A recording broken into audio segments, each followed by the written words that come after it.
السلام علیکم ورحمۃ اللہ وبرکاتہ۔ سامعین کرام، آج اس ویڈیو میں یہ بتایا جائے گا کہ غریبوں کی مدد کرنے سے ہمیں کتنی خوشی محسوس ہوتی ہے، ایک اندر سے ہلکا پن محسوس ہوتا ہے۔ اسی کے متعلق ایک بھائی کا واقعہ ہے کہ وہ ایک بھائی تھے، وہ اپنے گھر کو آ رہے تھے، بارش کی بوندیں ابھی گر رہی تھیں، وہ گلی کے کونے پر پہنچ کر رک گئے۔ اس بزرگ کو اس نے گزشتہ روز بھی ایک ٹوٹی پھوٹی میز پر کچھ سبزی اور چند قسم کے فروٹ فروخت کرنے کے لیے سجائے دیکھا تھا، اور دوبارہ دیکھے بغیر گاڑی گلی میں گھر کی طرف موڑ لی تھی۔ آج وہ پیدل تھے۔ ان کے رکنے کی وجہ یہ تھی کہ 10-12 سال کا ایک بچہ اور پاس میں کھڑی اس کی ماں تھی۔ بارش سے بالکل بے نیاز کسی گراہک کی آس میں ان کی نظروں میں آس و یاس کا ملا جلا تاثر تھا۔ وہ انتظار کر رہے تھے کہ کوئی گراہک آئے اور کچھ لے لے، لیکن بارش میں کوئی گراہک کا اتا پتہ نہیں تھا۔ یہ بھائی بھی کچھ لینا نہیں چاہ رہے تھے۔ لاک ڈاؤن کی وجہ سے 2 روز قبل ہی منڈی سے کافی کچھ لے آئے تھے۔ مزید لینے کا مطلب پیسے اور چیزوں کو ضائع ہونا تھا۔ وہ آگے بڑھ گئے، گھر پہنچے، نماز کے بعد تلاوت کرنے بیٹھے تو بار بار ان بھیگتے ہوئے ماں بیٹے کا تصور اسے بے چین کرنے لگا۔ جب وہ ایک آیت تک پہنچے جس کا ترجمہ ہے، پھر تم سے سوال کیا جائے گا کہ تم سونا چاندی بچا بچا کر اکٹھا کرتے رہے، اللہ کی راہ میں کیوں نہیں خرچ کیا، تو آج تمہاری پیشانیاں اور کاندھے اور کمریں اسی پگھلے ہوئے گرم سونے اور چاندی سے داغے جائیں گی۔ تو دل سے آواز ابھرنے لگی۔ انہوں نے سوچا، کیا فائدہ اس عبادت کا جب تم غربت میں پستے ہوئے 2 مزدور انسانوں کی مجبوری دیکھ کر بھی نہیں پگھل سکے۔ نماز اور تلاوت تو اللہ کا معاملہ ہے، وہ قبول کرے یا نہ کرے اس کی مرضی، لیکن کیا اس بے حسی پر تمہیں معافی مل جائے گی؟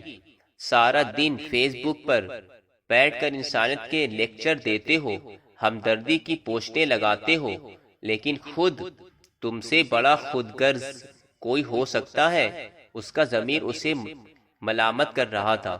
اس نے قرآن پاک کو ادب سے بند کیا اور اٹھ کر برساتی یعنی کہ برساتی کپڑا پہنا۔ آواز آئی، کہاں جا رہے ہیں؟ بیوی نے پریشان ہو کر پوچھا۔ وہ آئسولیشن کے معاملے میں بہت سخت تھی، بچوں کو بھی نہیں نکلنے دیتی تھی۔ بہت ضروری طور پر نکلنا ہوتا تو ماسک، سینیٹائزر، ڈسپوزائل دستانے سب کی پابندی کراتی تھی۔ انہوں نے کہا، کہیں نہیں، گلی کے کونے تک۔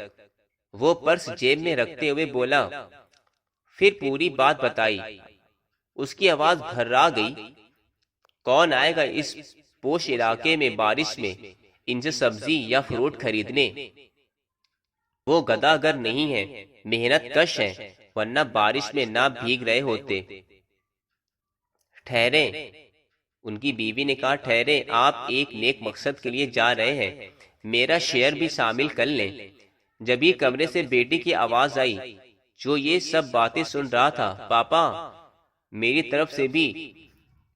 اس نے باپ کی طرف کچھ پیسے بڑھا دیے۔ اس سے بات نہیں ہو پا رہی تھی کیونکہ وہ اندر سے رو رہا تھا، بس آنسو نکل رہے تھے۔ وہ دعا مانگ رہا تھا کہ وہ لوگ چلے نہ گئے ہوں۔ وہ باہر نکل آیا، بارش کے بس 1-2 قطرے ہی گر رہے تھے۔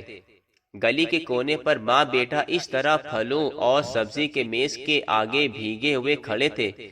کوئی گراہک دور دور تک نظر نہیں آ رہا تھا۔ پاس جا کر وہ بچے سے ہر چیز کا بھاؤ پوچھنے لگا۔ جبھی وہ بزرگ بھی کہیں سے آ پہنچے۔ بھائی، ان سب فروٹس اور سبزی کا کیا لگاؤ گے؟ اس نے پوچھا۔ تول دوں صاحب؟ وہ خوش ہو گیا تھا۔ عورت بھی اپنے میاں کے قریب آ گئی تھی اور حیرت سے دیکھ رہی تھی۔ نہیں، ایسے ہی بتا دو، حساب کر کے اپنا منافع بھی شامل کر لو، مجھے سارا سامان لینا ہے، منڈی نہیں جا سکتا، کورونا پھیلا ہوا ہے۔ وہ آدمی تھوڑی دیر حساب لگاتا رہا، پھر بولا، سر 1000 روپے بنتے ہیں، کوئی رعایت نہیں کرو گے؟ اس نے ٹٹولا۔ آپ دوسرے گراہک ہیں صاحب، صبح سے پہلا گراہک ایک تربوزہ لے کر گیا تھا، ایسا کریں 200 کم دے دیں، میرا بھی وقت بچ جائے گا۔ اس نے پرس سے نوٹ نکالے اور اس کی طرف بڑھا دیے۔ ٹھیک ہے، جتنے تم نے پہلے کہے ہیں اتنے میں ہی دے دو، شاپر میں ڈال دو یا الگ الگ۔ اس بوڑھے شخص نے کہا، شاپر میں ڈال دوں یا الگ الگ؟ نہیں، انہیں ادھر ہی رہنے دو، اب یہ سامان میرا ہوا، چاہو تو غریبوں کو دے دینا اور چاہو تو بیچ دینا، یہ تم ہی رکھو، میری طرف سے اجازت ہے۔ اس کی بیوی بولی، بھائی کچھ تو لے جائیں۔ اس نے آسمان کی طرف اشارہ کیا، میرا سودا اللہ سے ہو گیا ہے، اب اس میں سے کچھ نہیں لے سکتا۔ وہ تیزی سے مڑا، آنسو اس کی آنکھوں سے تیزی سے بہہ جا رہے تھے۔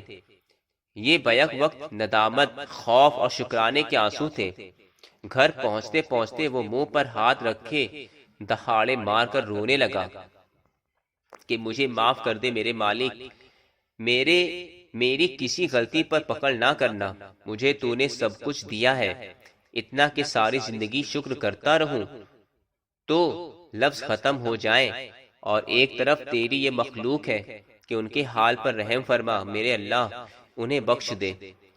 وہ منہ پر ہاتھ رکھے چیخوں کا گلا گھونٹتا رہا۔ اندر داخل ہوا تو بیوی 3 برساتیاں لیے کھڑی تھی۔ اس کا چہرہ آنسوں سے بھیگا دیکھ کر بیوی کی آنکھیں بھی بھر آئی تھی۔ یہ تینوں برساتیاں بھی انہیں دے آئیں، ہمیں تو ویسے بھی ابھی ضرورت نہیں ہے، کورونا ختم ہوگا تو اور لے آئیں گے۔ وہ واپس گیا اور برساتیاں بھی انہیں دے دی۔ پہلی بار اسے اپنی روح اور دل سے بوجھ اترتا محسوس ہوا تھا، اور وہ اللہ پاک سے معافی مانگ کر خود کو ہلکا پھلکا محسوس کرنے لگا تھا۔ تو سامعین کرام، یہ بھائی کا واقعہ تھا، اور اسی طرح کوئی بھی ہو، جب وہ کسی غریب کی مدد کرتا ہے اور اپنے دل پہ ہاتھ رکھتا ہے تو واقعی میں ہلکا پن محسوس ہوتا ہے، اور ایک اندر سے خوشی ہوتی کہ چلو میں نے کسی کا آج کچھ تو مدد کری۔ بس اللہ پاک ہماری ان نیکیوں کو قبول فرما لے۔ اللہ پاک کی بارگاہ میں دعا ہے کہ وہ ہم کو ان سب باتوں پر عمل کرنے کی بھی توفیق عطا فرمائے۔ السلام علیکم ورحمۃ اللہ وبرکاتہ۔